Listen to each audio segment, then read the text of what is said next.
Hola odontobloggers, bienvenidos a un nuevo video. Hoy tengo un gran invitado que es el doctor Daniel Robles Cantero, que es odontólogo y es periodoncista e implantólogo en Madrid. Bienvenido, ¿cómo estás, doctor?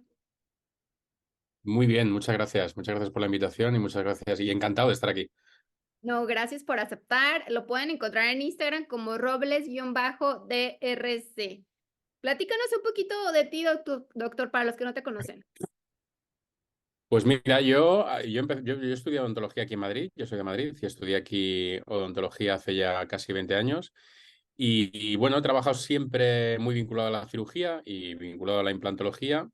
Y desde hace 10 años también muy vinculado a la docencia. Tanto es así, pues que hace 8 años casi el 70% de mi tiempo lo dedico a dirigir el Departamento de Odontología de la Universidad de Valladolid. Es una ciudad que está aquí al norte de Madrid, a una hora en tren, y colaboro con otras universidades nacionales e internacionales, ya te digo, desde hace 8 años. ¿Te gusta mucho la Es un docencia? poco mi día a día ahora mismo. Sí, la docencia te encanta, es como tu camino, pero Sí. también das conferencias, ¿no? Sí, sí, sí, sí, claro. Aparte de ello, pues llevo mucho tiempo como conferenciante aquí y fuera. México es un país que, gracias a Dios, he visitado muchas veces porque me encanta. Haciendo cursos en Mexicali, en Ciudad de México, en Querétaro, en Puebla. Conozco buena parte de vuestro país y de vuestra gastronomía, que me encanta también. Y, y, y bueno, y aquí en Europa también, lógicamente, y en Asia. Y bueno, es una parte que también me gusta mucho. Tuve la suerte de poder entrar en la rueda de conferenciantes, pues por el trabajo y también un poco por algo que hicimos mi mejor amigo y el doctor Francisco Teixeira y yo, que hace ya unos años, pues juntos empezamos un proyecto que se llama Periospot y bueno, empezamos a tener algo de presencia en redes sociales cuando la odontología en redes sociales no estaba tan en auge, ¿no? Como ahora. Y yo creo que, bueno, pues ser de los primeros también nos sirvió en pues, llamar la atención y que a la gente le gustara nuestro trabajo y nuestro humor y acabáramos pues como estamos, ¿no? Cada uno en su línea. Y que empezaron en el blog, ¿no? Ya tuve al doctor Francisco aquí, creo que un par de veces Sí, en Odontoblog, pero sí sí, empezaron, me acuerdo, pues el blog tratando como de, pues hacer más visible la periodoncia, ¿no? Implantes y todo eso. Ya tienen mucho. sí, sí, sí. Mm. Qué genial. Sí, sí, sí, sí, pues fíjate, yo creo que fue, sí, desde 2012 o 2013 que estamos con el blog. Sí, un buen. Y hoy nos vas a hablar, pues, de tu tema favorito, ¿verdad? De implantes dentales, ahora en zona estética. La idea de hoy es hablar bueno, de cómo las herramientas digitales nos pueden ayudar sin volvernos loco y en qué puntos nos pueden ayudar realmente en nuestro día a día, ¿no? Como comparar un poco lo que hacíamos analógicamente con lo que hacemos ahora digitalmente y realmente cómo podemos sacar partidos sin tener que ni hacer un desembolso brutal de instrumental o de herramientas digitales, sino hasta dónde llegamos realmente con ello y qué es lo que nos aporta y realmente si nos aporta, ¿no? Entonces vamos a durante una hora ver un poco qué es lo que a mí, por ejemplo, sí creo que me aporta la ontología digital en el tratamiento del sector anterior estético. Ok, sí ha evolucionado mucho, inclusive ya también, pues, la inteligencia artificial, ¿no? Sí, sí, sí, sí. Bueno, pues mi idea es hablar durante este rato que estemos juntos sobre cómo la odontología digital me ha ayudado en mi día a día en varios puntos que veremos, ¿no? A rehabilitar a estos pacientes, a tratar a estos pacientes que tienen necesidades estéticas en el sector anterior y que vamos a rehabilitar mediante implantes, ¿no? Entonces, hay algo que a mí me interesa mucho, ¿no? Que es aprender cosas nuevas siempre, ¿no? Yo creo que la odontología digital es una ventana que se nos ha abierto a los odontólogos, que nos hacen salirnos un poquito de nuestra zona de confort y que a veces también nos hace perder un poco la cabeza, ¿no? Está claro que somos odontólogos, que estamos al servicio de la salud y de la sanidad, pero muchas veces se nos exige ser más allá, ¿no? Se nos exige ser prácticamente informáticos cuando hablamos de la odontología digital, se nos exige ser empresarios cuando abrimos una clínica, o sea, se nos exigen muchos conocimientos que carecemos o de los que no tenemos por qué saber, porque no nos los enseñan en la carrera, lógicamente, ¿no?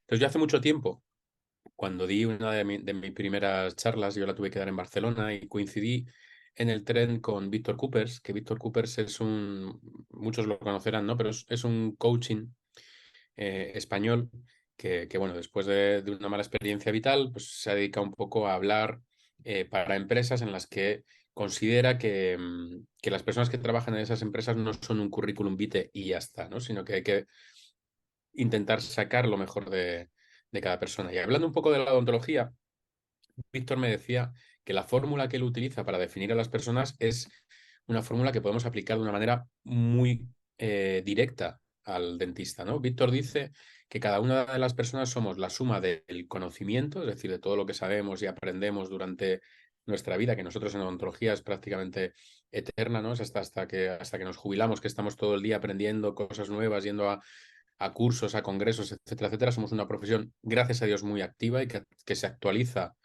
de manera muy, muy, muy constante, más la habilidad, ¿no? La habilidad que tenemos para hacer las cosas y nosotros la habilidad la necesitamos porque encima trabajamos con las manos, ¿no? Luego el conocimiento es algo que vamos a tener que cultivar y que lo vamos a hacer durante, como decía, durante toda la vida y la habilidad es algo que podremos entrenar, ¿no? Muchas veces asistimos a congresos en el que se dice, bueno, es que esto a mí me funciona o es que esto en mis manos funciona. Bueno, la diferencia entre sus manos y las de otros seguramente sea la cantidad de veces que lo haya repetido, ¿no? Es cuestión de aprenderlo, de querer aprender a hacerlo bien y de después desarrollarlo y al final, como todo, pues tendrá una curva de aprendizaje en quien la gente más habilidosa tardará menos y los que sean menos habilidosos tardarán más, pero todos seremos capaces de hacer cualquier tipo de tratamiento. Nadie es mejor que otro o tiene unas capacidades mejores, sino que simplemente a alguno le hará más falta el tiempo del aprendizaje. Pero Víctor a esta ecuación le suma una A, que en este caso este factor no suma, sino que multiplica.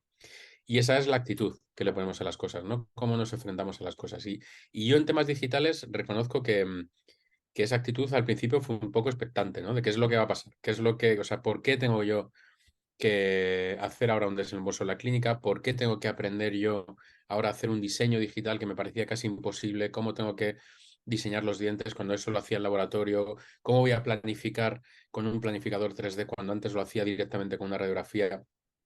Entonces yo reconozco que yo mismo, y aquí hago autocrítica, muchas veces la actitud de cada uno no es la mejor, ¿no? Que al final tendría que ser, pues oye, vamos a ver, vamos a esperar, vamos a pensar en qué podemos mejorar o en qué nos va a ayudar, ¿no? Igual que ahora pasaba lo que hablábamos en la presentación, igual que ahora va a pasar con la inteligencia artificial, ¿no? Que de primeras es un rechazo y luego veremos a ver realmente hasta dónde llegamos.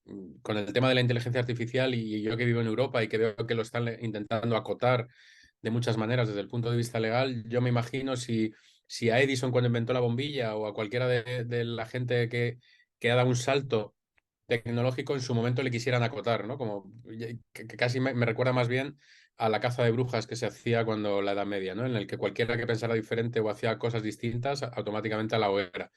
Y creo que ahí nos equivocamos, creo que al final lo que habrá que hacer es legislar a quien lo use mal, pero no el uso de la inteligencia artificial, porque al final nos vamos a cerrar a un avance tecnológico que solo hemos vivido cuando se inventó Internet, ¿no? Que quizás haya sido el salto tecnológico previo que hemos vivido todos y que seguramente en su momento pues también supuso un reto para todos. Y yo a esta ecuación le sumo una variable más que sería la E de la experiencia, pues no solo, como decíamos antes, no solo entendiendo la experiencia como las veces que repetimos las cosas hasta que aprendemos a hacerlo, sino las cosas que nos pasan y que nos hacen tomar una decisión en función de lo que nos ha ido pasando durante el tiempo, ¿no? Yo a mis alumnos del máster les pasa muchas veces, ¿no? Cuando tienen una mala experiencia, automáticamente descartan esa alternativa de tratamiento, pues porque ellos han hecho una elevación de seno y al paciente le ha ido mal, el paciente tiene una complicación que asusta tanto al paciente como al alumno y entonces automáticamente buscan alternativas para no volver a hacer ese tratamiento por el mal rato que han pasado, ¿no? Ahí es donde yo sí que soy tajante. Al día siguiente les vuelvo a citar la misma intervención para intentar desenquistar eso que tenemos ahí metido, ¿no?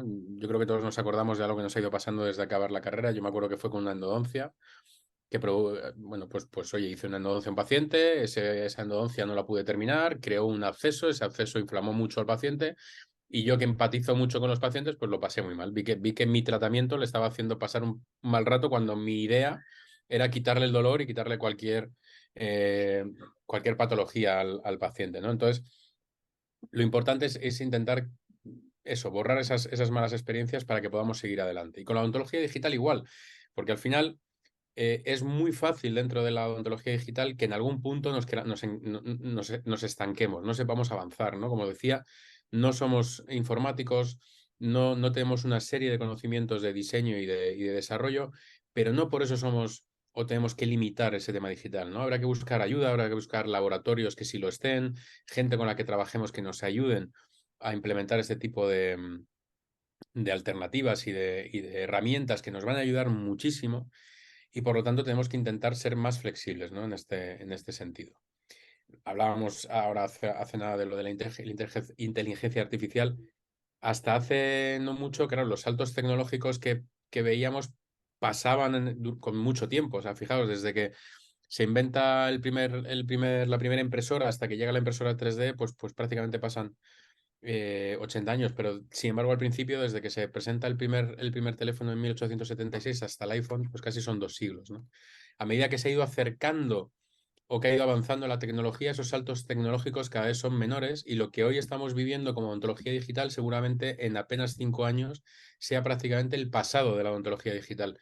Entonces, si no nos sumamos, si no nos subimos al tren, al lenguaje que habla las nuevas generaciones de odontólogos, va a ser muy fácil quedarse atrás o va a ser muy difícil poder cogerles el ritmo, ¿no? Pues yo creo que es el momento ya no de pensar que la odontología digital está por avanzar y que mejor esperar a ver cómo se termina de asentar esto, porque estas cosas no se asientan, estas cosas evolucionan. Entonces, cuanto más tardes tú en subirte al tren de la odontología digital, más tiempo necesitarás para entender qué es lo que se estaba haciendo, qué es lo que se está haciendo y qué es lo que se va a hacer, ¿no? Entonces ahí sí que creo que es importante que de alguna manera se nos abra un poco el interés, ¿no? Y yo creo que todos hemos vivido una época en la que prácticamente nos han obligado a interesarnos de alguna manera en herramientas digitales. Hoy estamos haciendo un blog a través de Zoom. Yo Zoom no lo conocía hasta que llegó el COVID. A partir del COVID, el Zoom para mí es mi día a día. No solo para reunirme y hacer un blog contigo, que para mí es una maravilla que podamos hacerlo a través de Zoom, sino para reunirme con gente del trabajo e incluso para reunirme con familiares que están lejos, ¿no? Y fijaos en la gráfica. O sea, prácticamente la descarga de herramientas digitales que permitían la comunicación se multiplica por 100 y por 200 en algunos casos a partir de ese 2019, ¿no? A partir de ese, bueno, perdón, de ese 2020 fatídico en el que, bueno, pues tuvimos que reinventarnos para mantener esas relaciones y tener más contacto digital, incluso entre nosotros. Pero como yo os decía, yo vivía muy tranquilo en mi analogía. Yo pensaba que las cosas las hacía muy bien hasta que de repente me di cuenta que efectivamente la odontología digital de alguna manera iba a venir a por mí, ¿eh? Que es como la que veis en el vídeo, ¿no? Esta mujer representa lo que para mí era la odontología digital y aquel que está allí dormido pues era yo en mi odontología analógica.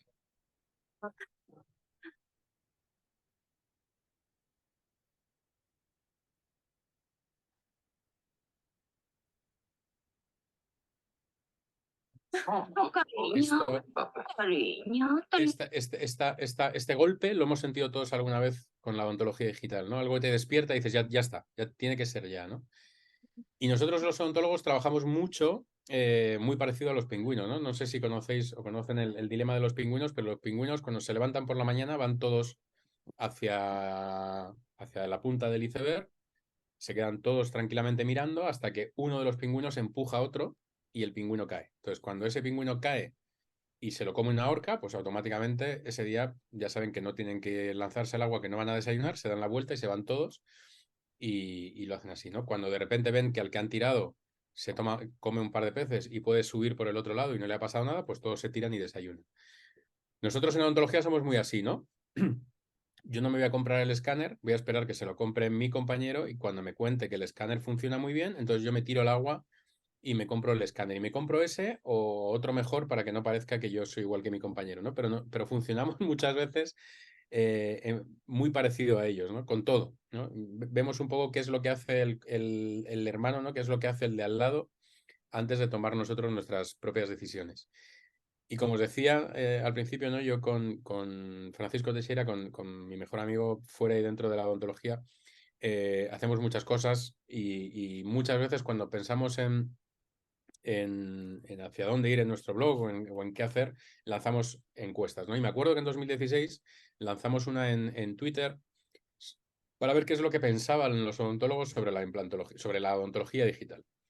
Y fijaos que marcábamos 4 opciones fácil, pues algo que iba a desaparecer rápidamente, ¿no? Algo que solo estaba enfocado a los dentistas que tenían mucho dinero, que estaba aquí para quedarse o que solo era para aquellas personas que les gusta adaptar las tecnologías de una manera rápida, ¿no? El que se compra el último iPhone prácticamente antes de que salga. Y fijaros, el 63% de los dentistas ya pensaban en 2016 que era algo para quedarse. Luego, Mm.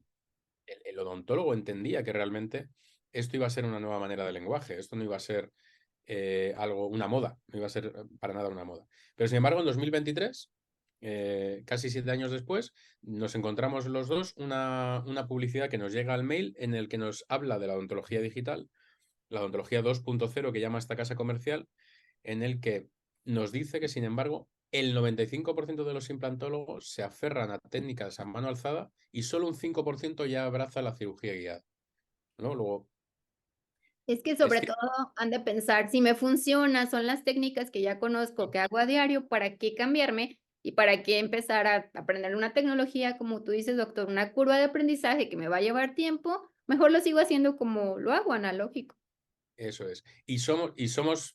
Tenemos esa vena artesana, ¿no? Somos artesanos, los artesanos hacen las cosas con las manos y cuanto mejor lo haces a mano alzada, mejor odontólogo eres. No lo discuto, o sea, desde luego somos artesanos al 1000% y hacemos cosas en apenas 2 milímetros cuadrados o en 1 centímetro cuadrado en la boca y hacemos grandes maravillas, pero hay tantas cosas que dependen de hacer las cosas, o sea, 1 milímetro puede suponer el éxito o el fracaso. Y 1 milímetro trabajando a mano alzada es muy complicado, es muy fácil que se nos escape o es muy complicado que aseguremos que estamos donde estamos. Entonces, si la tecnología nos ayuda a controlar ese pequeño milímetro, ¿por qué no vamos a ayudarnos? ¿No? ¿Por qué no nos vamos a dejar, por qué no vamos a entender que la odontología digital no es, no es solo una herramienta, sino una forma de entender el hacer las cosas sin que dependa de qué día tienes tú ese día? Todos podemos tener un mal día, todos podemos tener un día en el que el pulso nos falla o en el que tenemos más prisa o estamos pensando en otra cosa sin querer o simplemente lo estamos haciendo bien o creemos que lo estamos haciendo bien y sin embargo podría estar mejor, ¿no? Yo creo que si podemos ayudarnos a hacer las cosas todavía mejor, pues oye, vamos a ver de qué manera. Sí, claro. ¿No? Lo que os decía, ¿no? Al final, nosotros como odontólogos también nos vamos a encuadrar en este diagrama de Rogers que habla un poco de cómo nos estamos adaptando o de qué manera nos estamos adaptando. Rogers habla de toda la población en cuanto a las herramientas digitales que tenemos en nuestro día a día, pero coincide también con lo que hacemos en implantología, ¿no? O en odontología. Hay un 2,5% de la población que no solo se basa o se ayuda de la ontología digital, sino que además la mejora. O sea, es capaz de recibir un escáner y sacarle más provecho que los demás porque es capaz de implementar cosas que ayudan al escáner a funcionar mejor. Y eso es solamente un 2,5% de la población. Luego están los early adopters, que esos son pues, la gente que le gusta mucho la tecnología y que, lo que hablábamos, ¿no? Y que cuando, por ejemplo, si le gusta el iPhone, cuando va a salir el siguiente iPhone ya conoce todas sus especificaciones, hace cola para comprarlo, etcétera, etcétera, porque está deseando tener lo más novedoso antes que nadie, ¿no? Pero la mayoría de la población, el grueso de la población, el 75% de la población son gente que o lo toma en algún momento, es decir, vale, a mí me gusta mucho el iPhone, pero tampoco me corre tanta prisa, el 15 ya lo puedo comprar dentro de unos meses o me espero al 16, no, no tienen esa necesidad, o al contrario, ¿no? O yo ya tengo un iPhone y con tener un iPhone ya es suficiente, me da igual que sea el 13 o el 16, que esos serían un poco los late majority. Y hay un porcentaje muy elevado, 16% de la población, que dice, oye, yo hago las cosas muy bien y yo, para la edad que tengo, sea la edad que sea, no tengo por qué ayudarme de esas herramientas digitales. No quiero aprender, me niego a aprender. No, no me cabe más en el cerebro y no quiero saber más. Y ponía el ejemplo del móvil, ¿no? Mi padre pues se ha tenido que ir adaptando a esas herramientas digitales y hoy me manda GIFs en las conversaciones de WhatsApp sin tener ni siquiera que ver con la conversación, pero bueno, el hombre ha aprendido a mandar sus GIFs y manda lo primero que le aparece. Y lo que tenemos que tener claro también es que no por el hecho de que usemos la tecnología, no por el hecho de que utilicemos las herramientas digitales, vamos a hacer mejor las cosas. Obviamente es una conjunción. O sea, no por el hecho de hacerlo guiado va a estar 100% bien hecho. No por el hecho de computerizar un poco nuestros procedimientos va a estar al 100% si lo dejamos solo a la computerización. O sea, siempre vamos a tener que estar nosotros, siempre vamos a tener que entender la biología, siempre vamos a tener que seguir los principios básicos biológicos, ya sean implantes o ya sean otro tratamiento, para mejorar o que esos tratamientos mejoren gracias a las herramientas digitales. Sí, no dejarlo todo a que lo haga la inteligencia artificial o las herramientas Exacto. digitales, sino que yo el conocimiento voy guiando para que se haga de forma correcta. Efectivamente, al final son herramientas de apoyo, son muletas en las que nos apoyamos para andar mejor o para correr más rápido. O sea, en ningún caso sustituye nada. Ni creo tampoco que la inteligencia artificial vaya a sustituir nada. Nos hará cambiar un poco el paradigma, ¿no? O nos facilitará la vida porque la inteligencia artificial ayudará a que cuanto más información le des, ella más te entienda a entender qué es lo que haces tú en tu trabajo y por lo tanto te puede ayudar de una manera más fácil. Yo creo que por ahí va a ir un poco el apoyo, pero siempre serás tú el que mande cómo tienen que hacerse las cosas. Sí, como esos robots, ¿no? Que ya colocan implantes y demás, que es como tú dices, doctor, con mayor precisión, con la tomografía y demás, pero a fin de cuentas tenemos que estar ahí supervisando. Sin duda, sin duda. Nunca, el robot nunca va a saber si el paciente puede tener un mal movimiento porque algo le moleste, no lo va a percibir. Entonces puede crear, siempre vamos a tener que estar nosotros ahí, ¿no? Yo creo que eso es algo que está claro, ¿no? Hay mucha gente que tiene miedo porque la inteligencia artificial puede hacer que desaparezcan trabajos, porque todo se va a llevar a ese extremo. Vuelvo a poner el mismo símil que en Internet. Cuando apareció Internet, por supuesto que hubo muchos trabajos que desaparecieron, pero no desaparecieron, lo que hicieron fue adaptarse. A nosotros aquí teníamos, me imagino que en México igual, ¿no? Aquí antes de Internet nos mandaban a casa todos los años lo que llamamos las páginas amarillas, que era un listín con el teléfono de todo lo que estuviera registrado, ¿no? Entonces tú ahí podías ver por provincias tanto los teléfonos de la gente como los teléfonos de los comercios. Claro, la persona que trabajaba en páginas amarillas haciendo eso no dejó de trabajar, lo que hizo fue adaptarlo para que la búsqueda se hiciera en Google o en las páginas amarillas, en la página web de páginas amarillas. O sea, Ujú. simplemente hay que adaptarse a lo que venga, no en ningún caso pensar que vas a quedar obsoleto, que te puede pasar, ¿eh?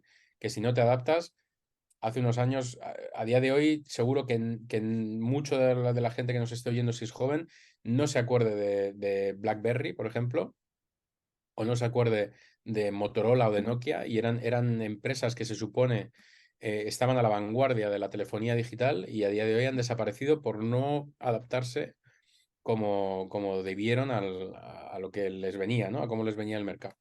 Sí, los trabajos evolucionan y pues tenemos que adaptarnos y conocer las nuevas tecnologías. En esta curva que decías de los late adopters, los que adoptan la tecnología al final, también tiene que ver mucho de por qué voy a gastar, no lo ven como una inversión, sino que está carísimo, o me voy a esperar a que baje, o también entra la cuestión económica, ¿no? Claro, y ahora cuando veamos los casos, veremos que una de las cosas en la que más nos ha ayudado esto es precisamente a lo contrario, porque economizamos en tiempo. Y todo lo que es economizar en tiempo en nuestro consultorio al final es rentable. Son menos citas, es menos tiempo de trabajo, es menos citas para retoques, menos pruebas intermedias. Por lo tanto, sin duda, es algo que nos va a permitir rentabilizar nuestro tiempo, que al final es de lo que vivimos, ¿no? De rentabilizar nuestro tiempo en el consultorio. Entonces, obviamente, lo primero que tenemos que tener claro es qué es para nosotros éxito en implantología para ver si ese éxito en implantología después nos va a ayudar, la tecnología nos va a ayudar a conseguirlo. Y fijaos que en éxito en implantología está haciendo mucho para nosotros, seguía los criterios de Albrechtson. Y Albrechtson decía que un implante, para considerar que tenía éxito, simplemente tenía que no mostrar ninguna imagen radiolúcida en la radiografía, debía de estar inmóvil, debía tener, debíamos entender que podría tener una pérdida ósea marginal crestal que llegase a unos 2 milímetros el primer año y que luego se perdiera 0,2 milímetros cada año, porque no se consideraba una pérdida, sino una remodelación biológica, y que el implante no tuviera que tener síntomas, con lo cual, nada más lejos de lo que para nosotros a día de hoy sería un implante con éxito, ¿no? Esto podría ser un implante que efectivamente tuviera una buena tasa de supervivencia, pero sin duda nos faltaría algo para nosotros, ¿no? Porque según Albrechtson esto sería un éxito rotundo. No tiene imagen radiolúcida, no tiene sintomatología, no tiene ningún tipo de movilidad y efectivamente hemos perdido esa cantidad de hueso que Albrechtson consideraba biológico. A día de hoy tenemos claro que esto no podemos considerar éxito, le faltan muchas cosas, le falta tejido, le falta sobre todo estética, ¿no? Y quizá haya sido un error de planificación a la hora de plantear dónde colocar el implante, etcétera, etcétera. Entonces, podríamos hablar de una tasa de supervivencia elevada, pero a día de hoy el criterio de éxito nuestro no es el del criterio quirúrgico y por mucho que nos fastidie a los cirujanos, el éxito del tratamiento no es el éxito de la colocación del implante y si le ha molestado más o menos al paciente. El éxito de un tratamiento implantológico va a ser el éxito de la rehabilitación del diente o de la rehabilitación protésica de este paciente, ¿no? Al final el paciente no nos pide implantes, no nos pide titanio, no nos pide 2, 3, no nos pide de una marca o de otra, no nos pide de plástico. El paciente lo único que quiere es un diente. Y si el implante es el vehículo para conseguir ese diente, pues póngame usted implantes. Pero si el diente que le ponemos, si la rehabilitación que le ponemos coincide con las expectativas y con lo que el paciente quiere, lo habremos hecho bien. Sin embargo, si la rehabilitación no le gusta por el tamaño, por el color, por cómo ha quedado la encía alrededor, por lo que sea, tanto el éxito quirúrgico como el protésico habrá sido un fracaso para nosotros y habrá sido un fracaso para el paciente. Entonces, al final, si tan importante es el éxito protésico, tendremos que ver si toda la planificación y todo el diseño que nosotros podemos hacer digitalmente nos puede permitir ver previamente lo que yo puedo ser capaz de conseguir en el paciente para que el paciente entienda si mi resultado final, sin yo haber hecho nada, coincide con las expectativas del paciente. Es decir, si voy a poder cumplir ese deseo que está en su cabeza y que no conocemos nadie, solo lo conoce él porque es el que lo tiene, ¿no? Y muchas veces nos habrá pasado a todos que creemos que hemos explicado bien las cosas al paciente, hacemos la cirugía, rehabilitamos al paciente y cuando llega el momento de enseñárselo con el espejo, pues no me gusta. Pero ¿cómo que no le gusta? Si está muy bien, ¿no? Pues no me gusta. Porque tiene encía rosa. Yo no quería encía rosa, ya, pero es que ya le dije yo que usted tenía una discrepancia dento-alveolar, no solo dentaria, y que eso habría que sustituirlo con cerámica. Pues esto parece un chicle. Yo quería solo dientes. Hágame solo dientes. Pues no se puede. ¿Cómo que no se puede? Si yo he pagado por ello. No se puede. Entonces, entramos en una fase en la que la prótesis ya está puesta, en la que la cirugía ya está hecha y en la que el paciente nos exige, nos obliga a excusarnos sobre nuestro tratamiento. Entonces, si esas excusas posteriores las pudiéramos convertir en explicaciones previas, se acabaría el problema, porque tú se lo puedes explicar previamente y si el paciente no le gusta o no lo entiende, pues entonces no se hará el tratamiento contigo. Y no por eso tienes que pensar que eres peor dentista, sino que simplemente lo que el paciente cree que se puede hacer en su boca y lo que realmente se puede hacer en su boca no tiene nada que ver. Que eso es lo más complejo, yo creo, a día de hoy, de entender nosotros y sobre todo de entender el paciente, ¿no? El paciente tiene y que me perdonen los pacientes, pero el paciente tiene una idea siempre de que como paga, puede conseguir cualquier cosa que él quiera en la boca, ¿no? Porque como es es un dinero que va a aportar a su boca, pero claro, el paciente tiene que entender que cuanto más ha sido el descuido por su parte, cuanto más tiempo ha pasado, etcétera, etcétera, la solución no siempre es la solución perfecta. A lo mejor la solución definitiva para ese paciente es lo que podría ser una solución temporal, provisional o intermedia para otro. Entonces, ahí sí creo que nos ayuda mucho, ¿no? En esas fases de planificación en el que tú le puedes mostrar al paciente previamente cosas que el paciente pueda decir, oye, pues sí, podemos ir por aquí o no, y todavía ni siquiera has anestesiado, con lo cual todavía no tienes ninguna responsabilidad sobre lo que va a pasar. Y la expectativa slash realidad, ¿no? Eso es, claro, Sí. claro, que es fundamental, ¿no? Entonces, fijaos, nosotros clásicamente hacíamos todo de manera analógica y había cosas que nos salían muy bien y otras que no, y no entendíamos, ¿no? Porque fijaos, yo mis primeros implantes post-extracción en el sector anterior los puse hace 15 años. Hace 15 años, como este, apenas había literatura que nos explicara cómo teníamos que hacer las cosas. De hecho, había dos escuelas muy diferentes. Por un lado estaba la escuela americana que nos decía, sí, sí, podemos hacer implantes inmediatos, tiene todo el sentido del mundo, es aprovechar la biología, etcétera, etcétera.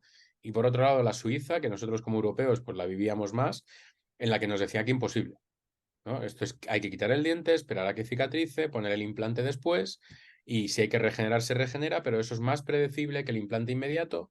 Y en el caso de que quieras hacer un implante inmediato, pues utilizas implantes muy grandes, que tengan mucha relación con el alvéolo. O sea, fijaos lo diferente que es a lo que entendemos hoy en día por implantología inmediata, ¿no? En el sector anterior. Pero era lo que había. Entonces, este caso, que es un caso que yo operé en mi máster cuando yo estudiaba, es el típica paciente que acudió a la consulta porque se le descementaba la corona, ya no había manera de rehabilitar de ninguna forma esto, y pues no recuerdo si se casaba su hija o tenía un evento el fin de semana. Bueno, estas cosas que siempre pasan, ¿no? De lo intento arreglar, ya ahora no tiene solución y justo necesito una solución rápida para el fin de semana. Entonces yo convencí a mis profesores europeos de que hicieran caso de la escuela americana, ¿no? De que nos dejaran hacer implantes inmediatos en un caso así. Entonces, como no estaba previsto, tuve la suerte de poder utilizar un implante que teníamos en el stock del máster, que era un implante estrecho. Si llega a estar planificado, este caso se hubiera ido con un implante 2 veces más gordo, 2 veces más ancho, seguro, porque era lo que nos decía la literatura. Sin embargo, como no teníamos otro, pues lo tuvimos que intentar con un implante estrecho.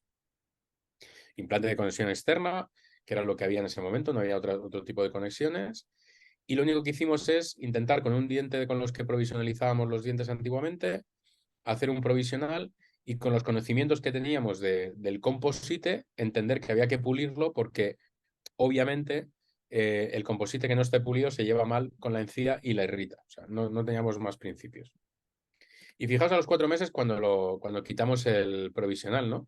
Es que ni siquiera estaba bien ajustado, es decir, como era una plataforma externa, pues habría quedado ahí un gap en el que ha crecido tejido por encima de la plataforma, pero realmente a mí esto me da igual, porque a mí lo que me interesaba y lo que más me llamó la atención es cómo habíamos conseguido mantener por completo la arquitectura gingival, ¿no? Que es, yo creo, el avance principal o por lo que nosotros corremos el riesgo o hacemos todo el riesgo que supone este tipo de cirugías, única y exclusivamente porque guiamos desde el primer día esa arquitectura gingival para que se mantenga y para que la estética sea la que conseguimos a día de hoy. A partir de aquí, pues tomar una medida es relativamente sencillo y fijaos, un paciente que como veis se cuida y se lava los dientes 3 veces al día, ¿no? Solo hay que verlo en la placa de abajo, pues el implante del central, pues ahí está, aguantando y sobre todo con un aspecto en el que parece más un diente tallado y rehabilitado que un implante. ¿Qué sé a día de hoy que hice bien en su día? Pues muchas cosas. Por un lado, colocar el implante en una posición correcta, que a día de hoy sabemos que es mandatorio y primordial. O sea, el implante tiene que estar en esa posición y no en otra porque manda la prótesis, no manda el hueso. Si tan importante es la posición tridimensional, vamos a ver después si de alguna manera lo podemos hacer digitalmente guiado. Por otro lado, utilizamos una plataforma, o sea, un implante estrecho. Eso me permitió dejar un espacio en el alvéolo. Ese espacio hoy tiene nombre, ¿no? Es el jumping distance del que hablan los artículos, que debe tener entre 1,5 y 2 milímetros y que nos permite mantener y estabilizar la tabla vestibular. Y por otro lado, pues tuve suerte de seleccionar un paciente con un biotipo muy favorable, que en el fondo es prácticamente lo que nos dio toda la ventaja en este caso. Pero sin duda lo que mejor hicimos fue provisionalizar al paciente y esa provisionalización nos ayudó a conseguir ese resultado.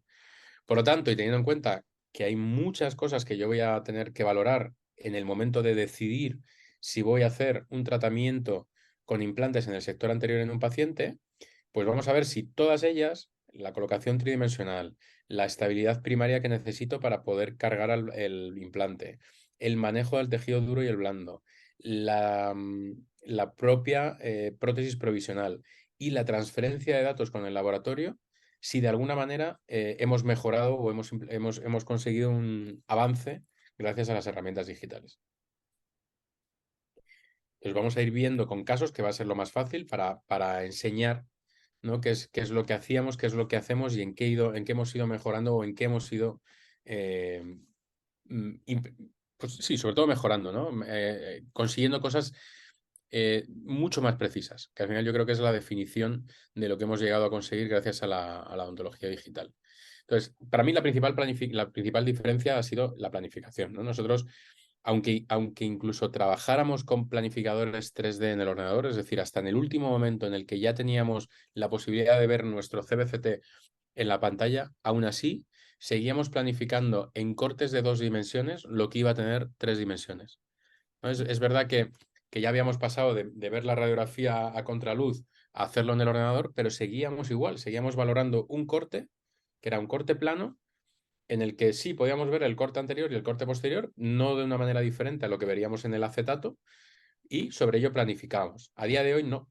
A día de hoy sí que hemos conseguido poder planificar en estudios volumétricos en el que podemos incluso hacer un match entre lo que hay en la boca, gracias a un escáner intraoral, a lo que hay en la parte ósea, en el esqueleto, ¿no? Gracias al CBCT, y mezclando las dos informaciones, la esquelética y la dentaria, poder planificar la colocación de nuestros implantes en una posición tridimensional real, en un modelo 3D real, sabiendo o determinando cuál va a ser la colocación, cómo se relaciona ese implante con el hueso que tiene alrededor, cómo se va a relacionar ese implante con el implante adyacente o con las raíces de los dientes adyacentes, y conseguir, por lo tanto, ver realmente en todos los ejes del espacio y relacionado con los propios dientes del paciente lo que vamos a conseguir, ¿no? Entonces yo, para mí, desde luego, en planificación no hay duda. O sea, el salto que hemos dado de la planificación analógica a la digital es lo que, de las cosas que más nos ha ayudado y más nos está ayudando. Por otro lado, hablábamos de la posición del implante, ¿no? Es muy importante, todos hemos, como decía, ¿no? Todos hemos tenido algún momento en el que en la cirugía nos da la sensación de que el implante lo hemos colocado perfecto, y cuando pasa el tiempo de su integración y nos vamos a hacer la segunda fase o a tomar medidas, de repente vemos el implante y nos da la sensación casi como si se hubiera movido, ¿no? Como que no está en la posición correcta. Y no es que tú lo hayas hecho mal, es que tú al final pierdes referencias, estás en la cirugía, hay un alveolo sangrante. Cuando tú colocas el implante en la pared palatina, si tiene una cortical muy dura, te puede empujar un poco el implante hacia vestibular. Y cuando tú, aunque tú crees que lo estás haciendo muy bien, tu ojo da lo que da, ¿no? No tiene más posibilidad, ¿no? O sea, no tenemos más opción. Y aunque lo hagamos muy bien en un porcentaje muy elevado, siempre va a haber algún caso en el que de alguna manera vamos a tener que corregir esa pequeña mala posición. Entonces vamos a ver si esa posición tridimensional, que es tan importante en sentido mesiodistal, en sentido apico coronal y en sentido vestíbulo palatino, la podemos de alguna manera asegurar gracias a alguna herramienta digital. Y volvemos a lo mismo, efectivamente, sí vamos a poder ayudarnos de una manera muy clara. Y Hasta hace no mucho. quirúrgicas, Sí, ¿verdad? dime. Las ¿Eh? guías quirúrgicas son las que nos ayudan a mantener. Eso. Sí, fíjate que incluso yo con el tema de las guías he vivido las dos cosas, ¿no? Cuando empezaron, ya en aquellos casos eran carísimas, tenías que tener un programa especial, había 2 casas comerciales que te permitían utilizar estas guías, pero claro, solo tenían una referencia, o tenían 2 referencias, un modelo de escayola y una radiografía. Entonces, muchas veces cuando tú luego llevabas esa guía al paciente, el implante estaba donde no había encía queratinizada, porque no había podido valorarse cuál era el tejido del paciente, o el implante estaba casi en el paladar, porque no se veía realmente cómo estaba relacionado con el resto, o no coincidías con la línea media. O sea, había muchos datos que al diseño y a la impresión de esa guía le faltaban. Entonces hubo una época en la que prácticamente, yo lo he vivido, ¿no? Que se decía, nada, la cirugía guiada es para el que no sabe poner implantes. Los que sabemos poner implantes lo hacemos sin guía, ¿no?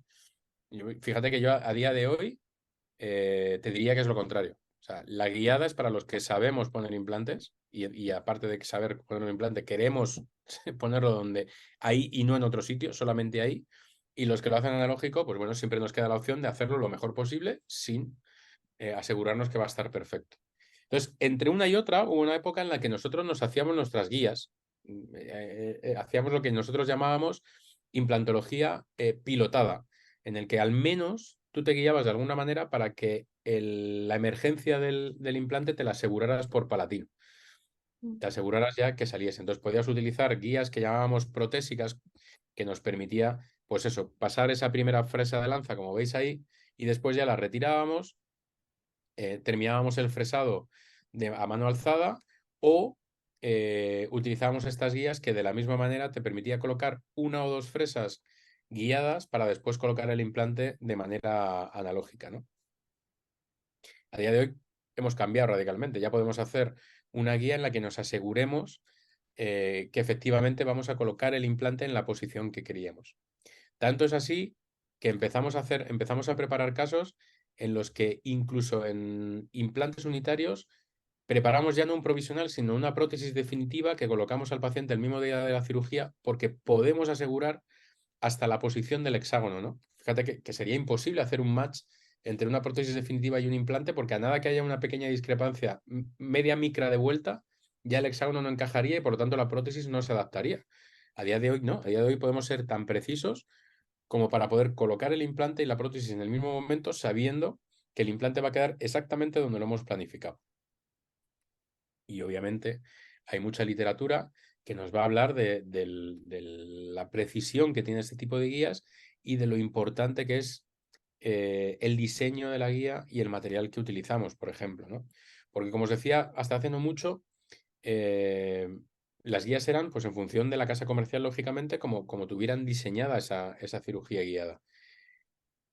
Como en todo, yo no considero, fíjate, yo no considero que realmente las guías sean para la gente que no sabe poner un implante, porque de hecho hacer bien una guía o saber colocar implantes con guía requiere una curva de aprendizaje. No es poner la guía y ya está. Hay que diseñarla, hay que adaptarla y hay que saber hacer ambas cosas. Y hay que saber tomar el registro al paciente. Porque el paciente tiene que estar en una posición específica en el CBCT, no puede estar girado, no puede dar... O sea, realmente requiere una preparación previa.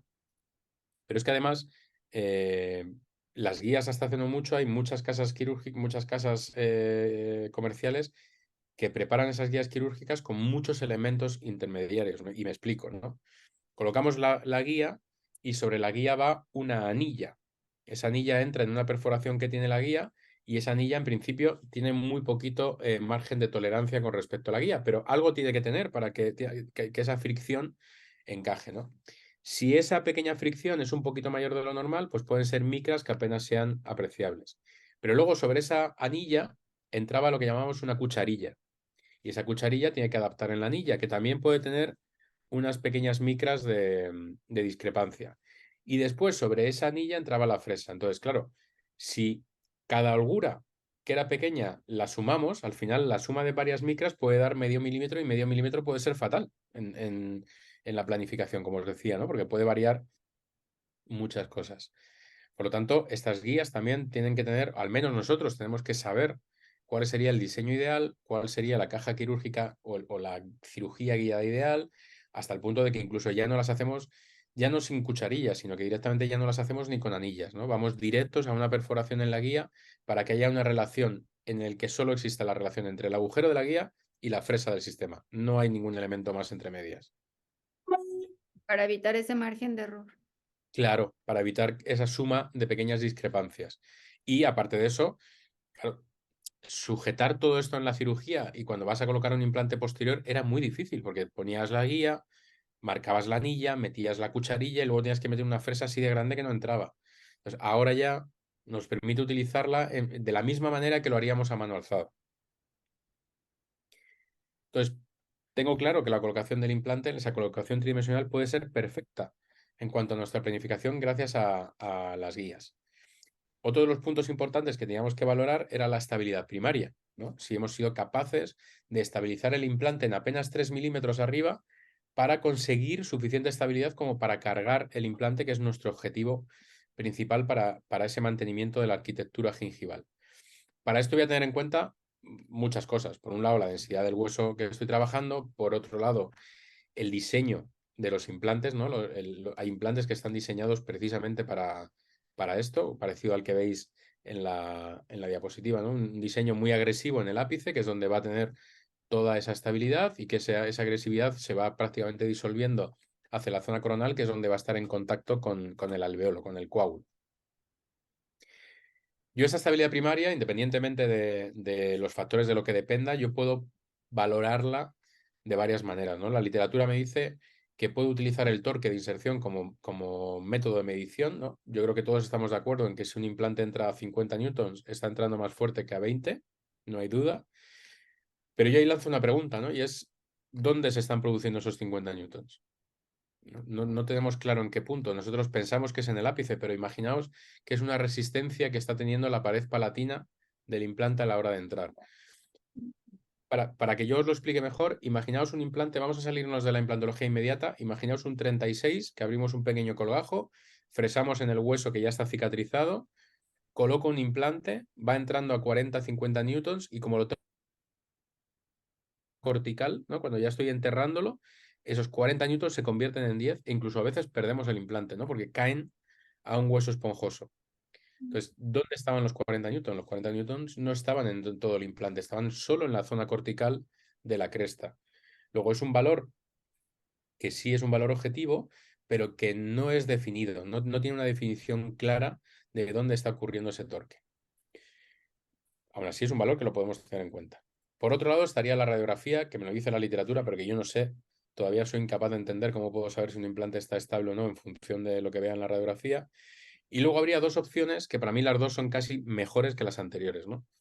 Por un lado, el feeling del operador. Yo creo que todos sabemos cuando el implante está entrando suficientemente fuerte como para cargarlo sintiéndolo en la mano.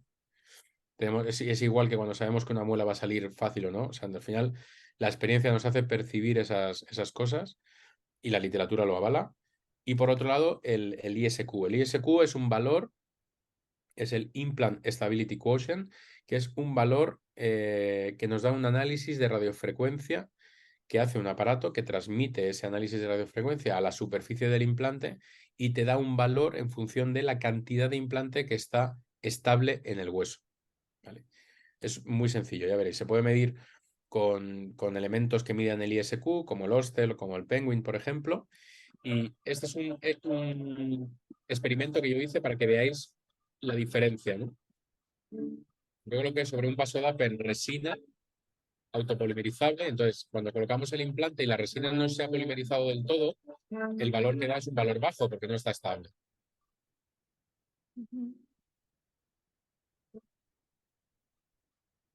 Valores de 10. Sin embargo, cuando pasan unos minutos y la resina se polimeriza,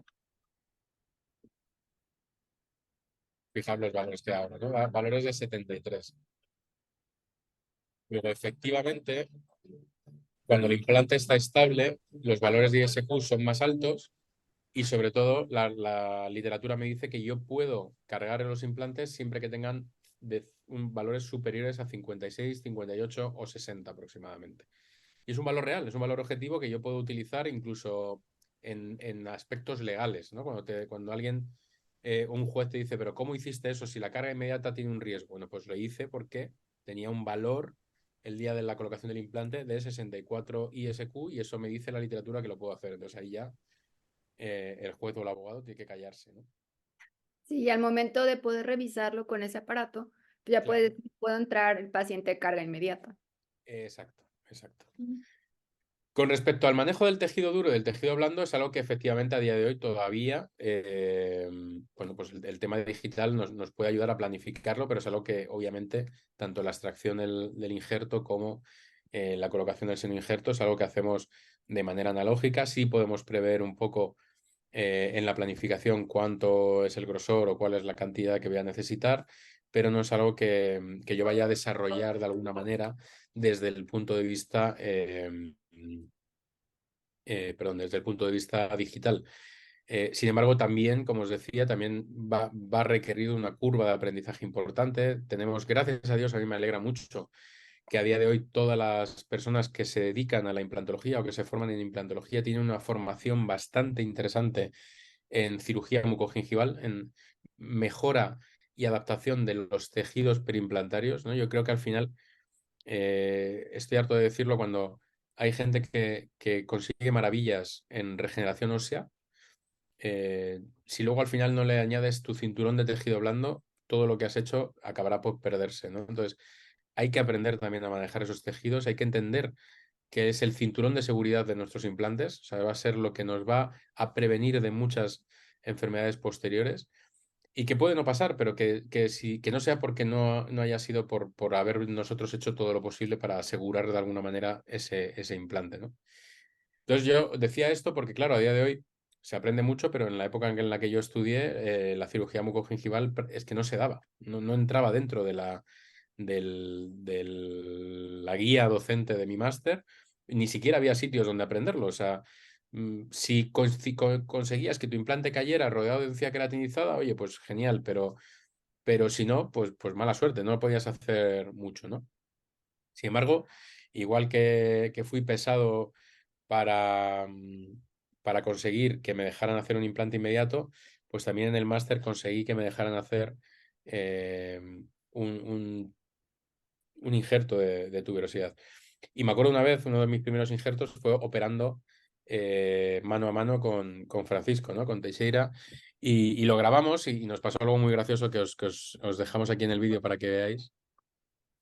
Pero bueno, esto es lo que hace el no haber tenido una formación como la que hoy en día tenemos todos en este tipo de cirugías.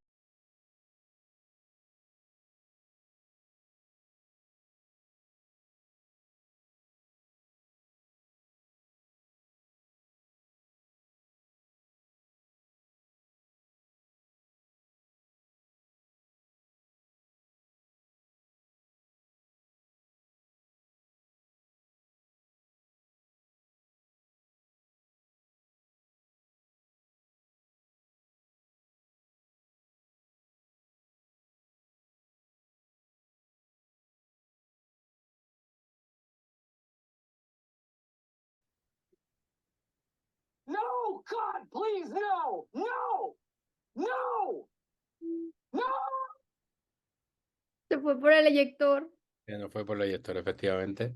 Un injerto que ni siquiera tenía el tamaño que tenía que tener, pero bueno, hicimos todo lo bueno es eso, ¿no? Que a día de hoy estas cosas, pues sabemos que ahí no tenemos que acercarnos al injerto, que hay eyectores que son más pequeños y esto no ocurre. Bueno, cosas que gracias a Dios, ya os digo, todo el mundo hoy tiene formación en estos tejidos y que lo traía un poco a forma de chiste o de gracia, pero bueno, que para mí es una maravilla que a día de hoy todos esos campos que en su momento estaban casi por explorar ahora sean mandatorios en la implantología y nos enseñen y enseñemos a que todo el mundo le dé la importancia que tiene y actúe como actúa, ¿no? Entonces, oye, para mí pese a que me considero joven todavía, es una maravilla ver cómo avanza, ¿no? Y cómo evolucionamos en ese aspecto, ¿no? En la formación y en la excelencia hacia el tratamiento definitivo de nuestros pacientes. Quizá una de las opciones en las que la odontología digital más nos está ayudando es a la hora de llegar a restaurar, ¿no? Tanto de la fase provisional como en la fase definitiva. Hemos dicho que el provisional para nosotros era fundamental. O sea, nosotros corremos todo el riesgo quirúrgico única y exclusivamente para ponerle un trozo de plástico al paciente que parezca un diente. ¿Por qué? Porque el diseño que le damos a ese provisional es el que va a determinar el diseño de la arquitectura gingival de mi paciente y por lo tanto el diseño de la restauración de mi paciente es fundamental, es lo más importante de todo lo que hacemos. Para mí hay 3 artículos que son la Biblia y por eso lo pongo así, para mí son fundamentales, son los 2 artículos de Óscar González y Guansú, donde que nos habla y nos define por primera vez el nivel crítico y el nivel subcrítico y cómo tenemos que diseñar nosotros nuestros provisionales para conseguir un perfil de emergencia lo más natural posible. Y por otro lado, el de Ramón Gómez Meda y Jonathan Esquivel, que nos habla también un poco de las zonas importantes que tenemos que tener en cuenta cuando rehabilitamos a nuestros pacientes. En resumen, lo que dicen estos artículos es que yo voy a tener que tener en cuenta que el nivel crítico es aquel en el que cualquier modificación que haga va a crear una modificación en la arquitectura gingival y es esa línea que coincidiría con el límite velocementario del diente.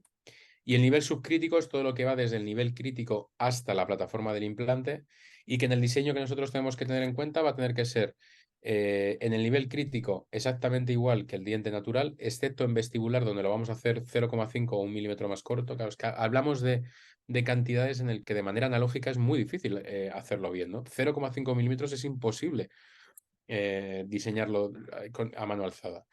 Y por otro lado, el nivel subcrítico, que lo vamos a hacer as concave as possible, es decir, tan cóncavo como sea posible en el 360, ¿no? Alrededor de toda la restauración. Por lo tanto, vamos a ver cómo diseñamos y confeccionamos estos provisionales. De manera analógica es fácil, ¿no? Vamos a tomar una medida, el laboratorio nos va a mandar un diente en cáscara de huevo con 2 aletas hacia los lados para poder utilizarlo como carga inmediata o como puente Maryland en el caso de que no podamos hacer una carga inmediata.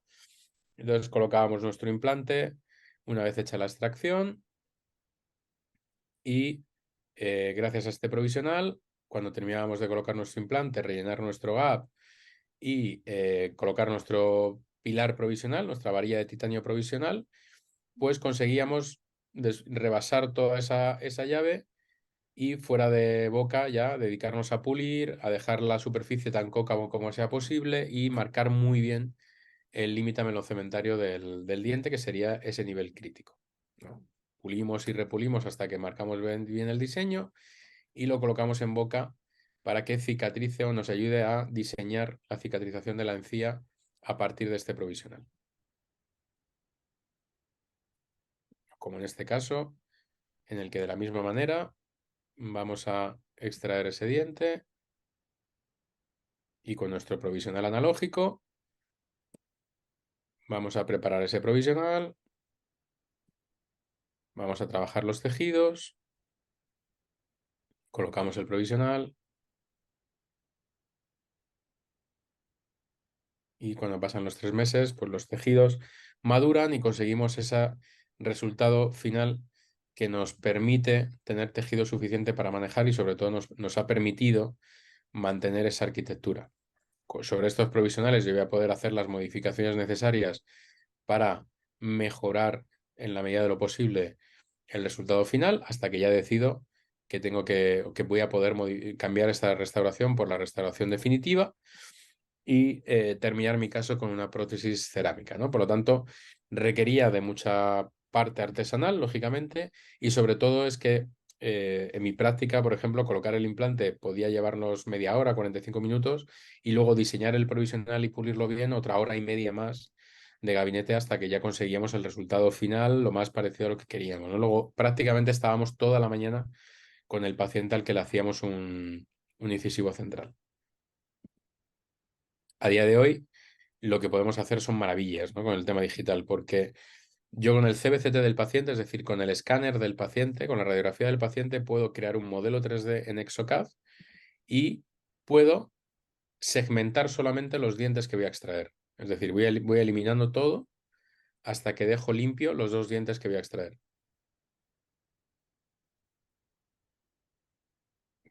Entonces, cuando ya tengo solamente los dientes que voy a extraer, los tengo totalmente segmentados del resto del CBCT que tenía, ¿ves? Los tengo totalmente separados, uno y otro. Y ahora lo que puedo hacer es sobre el STL del escaneado del paciente, voy a poder hacer match entre el diente del CBCT y el del diente que voy a extraer. Entonces, ahora yo al laboratorio simplemente tengo que decirle que me diseñe un provisional con el mismo perfil de emergencia que el diente que voy a extraer. Entonces, el laboratorio tiene toda la información para generarme un provisional que va a quedar exactamente igual que el diente que voy a quitar y por lo tanto voy a mantener la arquitectura de una manera mucho más natural. Y ya no tengo que estar yo 2 horas haciéndolo, sino que directamente me viene del laboratorio y es tiempo que gano en el gabinete, ¿no? Fijaos además el aspecto, el pulido que viene del laboratorio. Yo soy incapaz, por mucho que me gusta pulir, conseguir estos acabados hechos a mano alzada por mi parte, ¿no? Y si importante era el diseño e importante era la creación del provisional, llega un momento cuando ya han pasado 3 meses en los que tú quieres transmitirle al laboratorio lo que tú has conseguido con tu provisional, ¿no? Y hasta hace no mucho lo hacíamos de manera analógica con la técnica de Hin.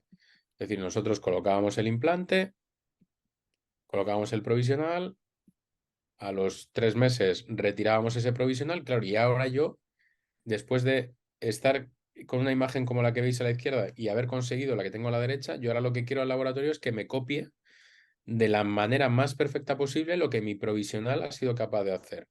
Entonces yo le mandaba la información del provisional, colocábamos la corona provisional en el transfer, perdón, en la réplica del implante y sobre un vaso Dapen yo rellenaba con silicona todo ese vaso, colocaba dentro el provisional, aflojaba ese provisional, rellenaba con silicona fluida los márgenes, volvía a colocar el provisional y cuando ya había fraguado todo, lo recortaba y ya lo que hacía era colocar el transfer de impresión, añadirle composite fluido y ese composite fluido me permitía tener un transfer totalmente adaptado al defecto, un transfer o sí, un transfer de impresión customizado para ese caso, que yo lo llevaba a boca y tomaba la medida normal para que el laboratorio terminara la prótesis de manera definitiva. ¿Cómo lo puedo hacer ahora? No, era, como decimos en México, era mucho show, o sea, muchos pasos.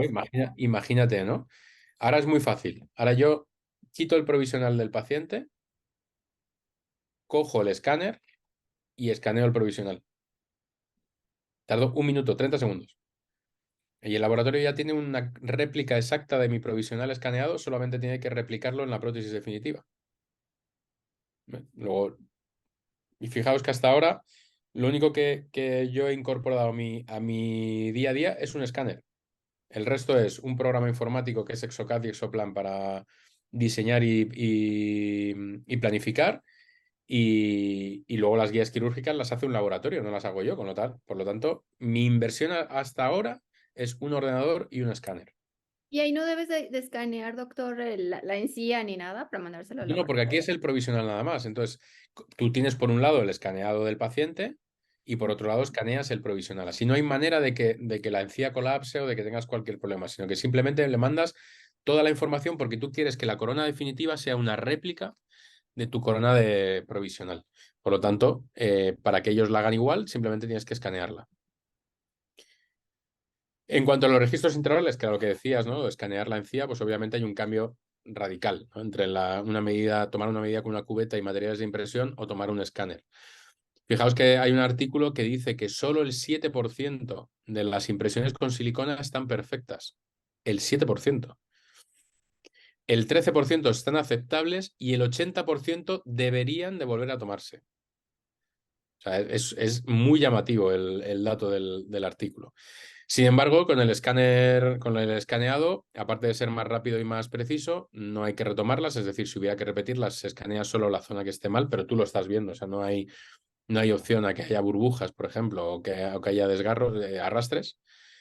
No se necesita material de impresión, no necesitamos enviarlas. A mí algún mensajero me ha perdido algún trabajo de laboratorio en algún momento o se ha retrasado la entrega. Yo esto, una vez que escaneo, lo mando directamente al laboratorio a través del propio programa o de WeTransfer y obviamente pues nos abre un sinfín de oportunidades, ¿no? A día de hoy, el poder simplemente escanear a nuestros pacientes para tener una medida súper precisa no nos lleva más de 2 minutos, 3 minutos y a medida que vayamos consiguiendo una mayor confianza con nuestro escáner, pues veréis que el escaneo todavía se hace más rápido, ¿no? Que cuando ya conocemos el escáner y ensayamos y practicamos, el escaneado es mucho más rápido. Y fijaos, en estos artículos, por ejemplo, obviamente, si hablamos de la satisfacción del paciente, pues el 75% de los pacientes prefieren que se les haga con un escáner. Y todos odian la cubeta, la Y todos cuchara. odian la cubeta, efectivamente. Todos siempre hablan, ¿me vas a poner la pasta ahora? Y entonces dices, no, no, no, te voy a hacer esto. Y los pacientes flipan porque lo ven en el ordenador y ven su modelo. Y aunque parezca mentira, sigue siendo algo diferenciador todavía, porque sigue habiendo clínicas que utilizan la silicona, como decíamos antes, y hay muchos pacientes que sigue siendo la primera vez en su vida que ven un escáner cuando van a tu consulta. O sea que todavía sigue siendo algo que te diferencia de la competencia. Y en cuanto a la reducción de costes, pues fijaos, ¿no? Este artículo lo cuantifica en un 18%. O sea, ahorrar casi un 20% de tu tiempo y tu dinero en una clínica es mucho, ¿eh? Cualquiera que nos dediquemos o que sepamos de un poco de contabilidad de gastos, un 18% es un ahorro, es una tasa de ahorro brutal. Y en cuanto al diseño de la prótesis definitiva, pues quizá en ese sentido es donde muchos de nosotros estábamos en lo digital sin saberlo, porque el que estaba digitalizado era el laboratorio. Entonces tú lo mandabas todo analógico, pero el laboratorio sí tenía esa parte CAM, en la que diseñaba la prótesis de manera definitiva con un diseño a través del laboratorio, lo mandaba a fresar y luego que le cargaba la cerámica ya de manera rutinaria en el laboratorio. A día de hoy nosotros somos los que también hemos mejorado en ese diseño, ¿no? Y los que vamos añadiendo, pero hasta ahora lo hacíamos de esta manera. Era el laboratorio el que nos permitía cambiar un poco el paradigma, teniendo en cuenta que ellos sí estaban digitalizados en la parte prótesis.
Que los incisivos centrales, he visto más casos tuyos de incisivos centrales superiores, ¿son los casos que más atiendes? Sí, son los casos que más tratamos.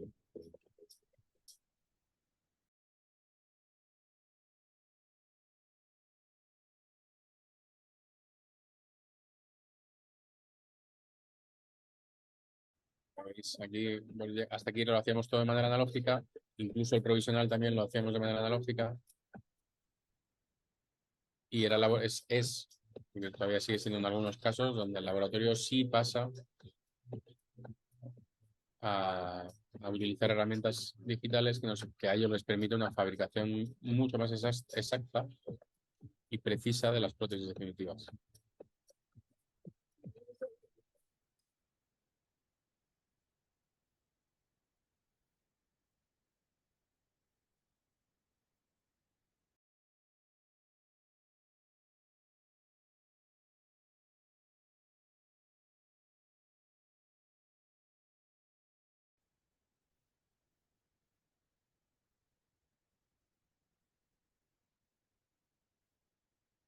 Aquí todo es 100% analógico.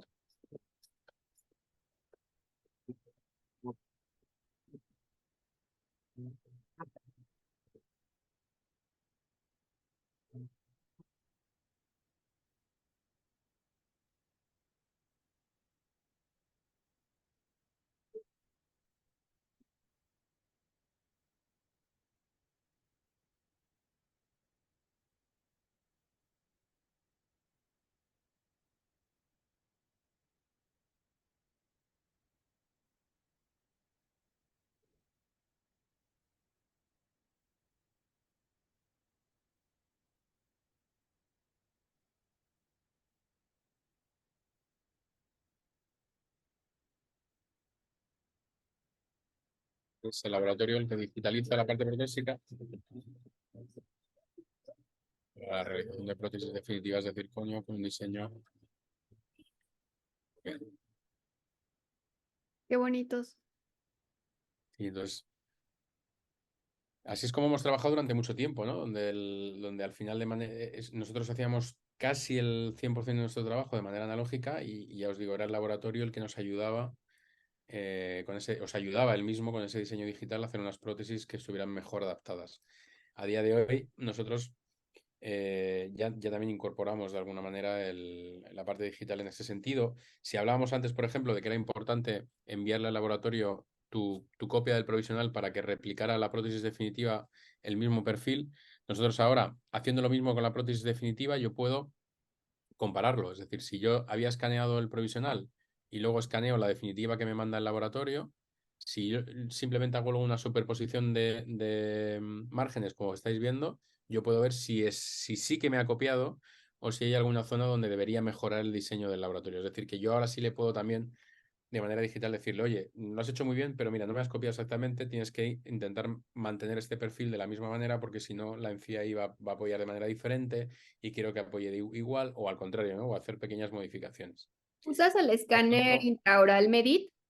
Medit, si yo utilizo el Medit, ahora mismo utilizo el 700, que para mí es un escáner dentro de los que hay en el mercado. Aquí, por lo menos en Europa, no es de los más caros, ni mucho menos. Es un escáner bastante asequible, con unas prestaciones muy buenas y sobre todo una aplicación, ¿no? Una interfaz en el ordenador cuando estás trabajando que es muy sencillo de entender, muy dinámico y que te permite muchísimas posibilidades, incluso de comunicación con el laboratorio.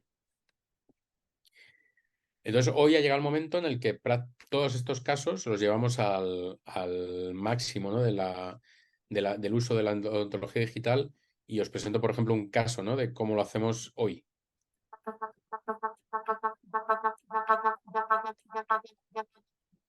En este caso tuvimos que extraer esos centrales por un problema endodóntico y lo que os decía, ¿no? Planificamos ya directamente, hacemos un escaneado previo, un STL, lo hacemos, hacemos match con el CBCT, diseñamos los provisionales. Cuando llegamos a la cirugía ya tenemos preparado una guía quirúrgica que me permite la colocación en la misma posición que yo he preparado en la planificación. Y puedo hacer las extracciones de manera digital previamente, ¿no? Y a partir de ahí diseñar esa guía.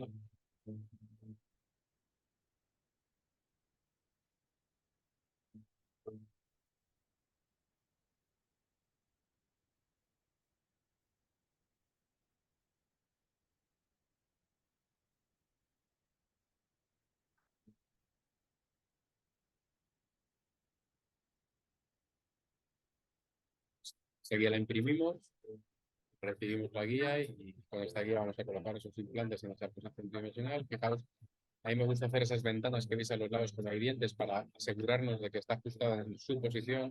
Ahí veis, por ejemplo, que no hay apenas discrepancia entre el diente y la resina. Y expresamos, ahora ya como vamos guiados, nada más tenemos que ir cambiando de fresa y entramos, salimos, y muy rápido. No hay que estar mirando cuál es la inclinación, etcétera, etcétera, sino que vas directo a la posición.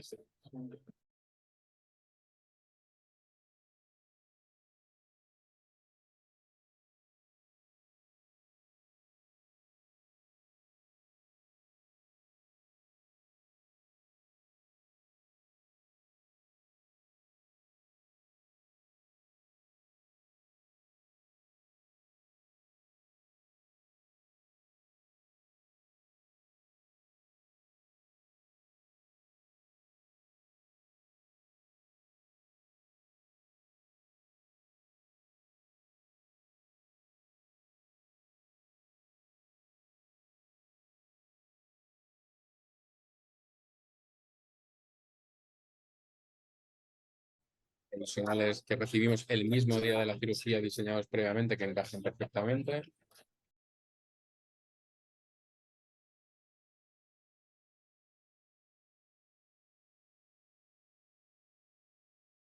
De los tejidos y ahora ya el laboratorio diseña, bueno, escaneamos obviamente, le transmitimos la información al laboratorio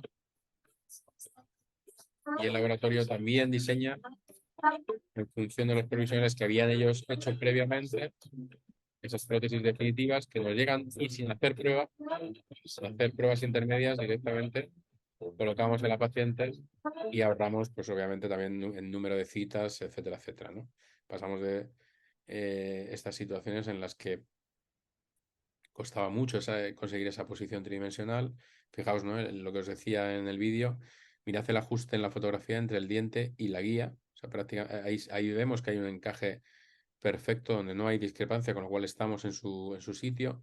Este tipo de ventanas además me ayuda a favorecer también un poco la irrigación, ¿no? Deja que pase el suero dentro de la resina y la colocación de ese implante que nos favorece Fijaos ahí cómo vemos también que se adapta el transportador del implante a la anilla, con lo cual ahí ya estamos en esa posición que habíamos conseguido con la planificación. El diseño de los provisionales, como os decía, con un pulido extremo y un diseño perfecto en función de lo que nos dice la literatura. La colocación de esos provisionales, que también lo podemos hacer guiado, podemos utilizar unas férulas que nos permite, como esta, asegurarnos de que está en la posición que queríamos. Y fijaos ese hueco que tienes para pasar el destornillador y poder atornillarlo en esa posición. Y como os decía, ¿no? Un laboratorio que te ayude a conseguir lo que tú buscas y que te siga un poco en tu filosofía para terminar los casos pues como tú quieres terminarlos. Y luego nos quedaría ya el último apartado que os quería mostrar, que es, bien, hemos transmitido un montón de información, pero toda intraoral. Entonces nos llegan casos como este, ¿no? Teodoro, que es un paciente que operamos también el doctor Francisco Teixeira y yo, y donde empezamos a implementar una serie de cosas que queríamos hacer con la empresa con la que trabaja ahora Francisco. Entonces hacemos un full guide mouth en el que diseñamos tanto la guía como el provisional previamente, antes de la cirugía. Abrimos el colgajo, hicimos cirugía guiada sobre 4 implantes, que ahí cuando colocamos la prótesis provisional, perdón, todo iba muy bien, el ajuste, todo ha sido perfecto, pero fijaos, línea media de la prótesis y línea media del paciente. Claro, no, el laboratorio no tiene ningún tipo de información más allá de lo que era el CBCT del paciente y la encía del paciente. O sea, no le hemos mandado más información, ¿no? Entonces, a día de hoy, esto también ha cambiado muchísimo, ¿no? Porque yo, en casos incluso como este, complejos donde voy a provisionalizar previamente, donde tiene implantes colocados en otro sitio, restos radiculares, etcétera, etcétera, y que tampoco, y también he perdido muchas referencias, yo le puedo dar al paciente muchísima información con los escáneres extraorales, ¿no? Igual que utilizamos el escáner intraoral, vamos a utilizar escáneres intraorales. Fijaos que yo con el ZUNC, por ejemplo, que es un escáner extraoral grande, yo puedo escanear la cara del paciente y luego el STL de la boca lo puedo hacer coincidir con la imagen extraoral. Entonces, yo hacer un match y aquí ya el laboratorio es imposible que se equivoque, ¿no? Ya tiene toda la información con respecto a la posición del maxilar real que ha recibido y el resto de la cara del paciente. Si no tengo, si no tengo el zoom, es decir, si no tengo esta imagen 3D, si no tengo este aparato, que sí que es verdad que no en todas las clínicas lo tenemos, yo ahora, por ejemplo, utilizo el Polycam 3D, que es una aplicación de iPhone, que me permite hacer un escaneado facial también como el que veis y que me permite exportarlo a STL, con lo cual el laboratorio también puede no hacerlo tan preciso como el otro, pero sí que puede tener dos STLs que vincular y que al menos tener una referencia. Sí, porque también Para lo que después, hacen es tomar varias fotos, ¿no? Y como que... exacto, que tú vas despacito, vas pasando despacito y lo que va haciendo el iPhone, digamos, con la aplicación es que te va haciendo fotos hasta que dice ya está, ya tengo suficientes. Y entonces te lo monta en 3D y te permite, pues esto, ¿no? Conseguir que encaje línea media facial con línea media dental y mejorar en resultados. Entonces, simplemente, como habíamos hablado al principio del blog, pues deciros que todo lo que yo he hablado y la información que yo he hablado la vais a tener aquí también en Periospot de manera gratuita, un blog en el que volcamos información por si alguno quiere tener un poquito más de información o más profunda que vaya más allá de esta horita y pico que hemos estado hablando. Y de todas formas, para lo mismo, os dejo aquí mi contacto, este es mi Instagram, que es por donde más rápido me podéis encontrar y más rápido os voy a contestar y quedo a la disposición de quien quiera para hablar de lo que necesitéis, así que ahí me podéis encontrar y preguntarme lo que os haga falta. Muchas Y con gracias. esto pues, terminamos. ¿Eres buzo también? Sí, me gusta mucho bucear.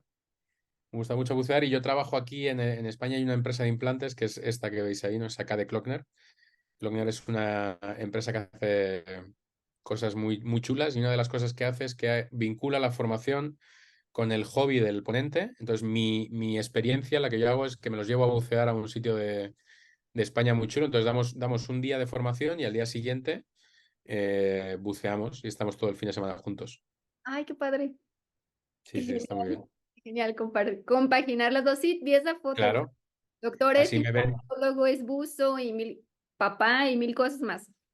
Sí, pues habrá que hacer una de estas en Los Cabos que seguro que ahí se puede bucear muy bien. Sí, deberíamos hacer algo. Cuando hagas alguna conferencia y nos invitas, aquí ponemos Claro que sí, claro que todas sí. tus conferencias y pues sí, que sigan a Periospot. Ahí van a encontrar todo lo relacionado, el contenido que hace el doctor Robles y el doctor Teixeira, y hacen un equipo genial. Y pues mil gracias por venir aquí a platicarnos de lo que tanto te gusta hacer, de toda tu curva de aprendizaje, de tu experiencia y todo lo que nos trajiste hoy a Odontoblog. Mil gracias, doctor. Muchas gracias a ti. Y síganlo Muchas en gracias. Instagram, aquí está su Instagram, denle like al video si tienen dudas, pues la pueden dejar aquí en el video, contactar directamente al doctor, aquí vamos a estar leyendo sus dudas, preguntas y dejen like y sigan al doctor que también sube casos clínicos muy increíbles en su Instagram. Gracias, doctor, te mando un abrazo hasta Madrid. Muchas gracias igualmente y espero vernos pronto y conocernos más allá del Zoom. Sí, claro que sí, bienvenido a Odontoblog cuando quieras y espero conocerte y verte por acá cuando vengas tú, cuando venga el doctor Francisco, conocerlos Muy acá bien. en México en persona. Claro que sí. Gracias y un abrazo cálido hasta Igualmente. Madrid. Gusto en conocerte, doctor. Nos vemos hasta un próximo video. Los que nos están viendo, suscríbanse al canal o denle like donde nos estén viendo en cualquier plataforma. Y nos vemos en un próximo video. Gracias, doctor. Muchas gracias.